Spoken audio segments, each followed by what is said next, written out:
ជារឿងវិបត្តិខ្លោចសាតិចខ្ទាំប្រែស្រាំបេងដូងលងចិត្តស្នេហ៍ហើយមិនងាយកាត់ផ្ដាច់ចំណងលេបលាក់ទុំសោក្នុងទ្រូងបណ្ដោយតាមព្រេងវាសនានេះបងប្អូនក៏ដើរលេងនៅផាសស្ទ្រីត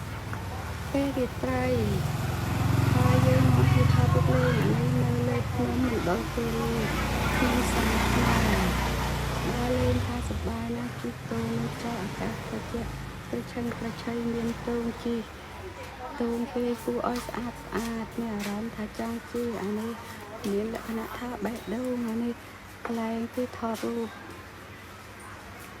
មើលទៅពីលើភ្នំកំពូលសាងខ្មែរផាកពុះសន្លឹមតែម្ដងមើលទៅស្អាតត្រជាក់ពេលថ្ងៃក្តៅពេលទៅត្រជាក់ខ្យល់បក់យ៉ាងខ្លាំងគ្រប់ទិសនេះក្រោមដើមឈើ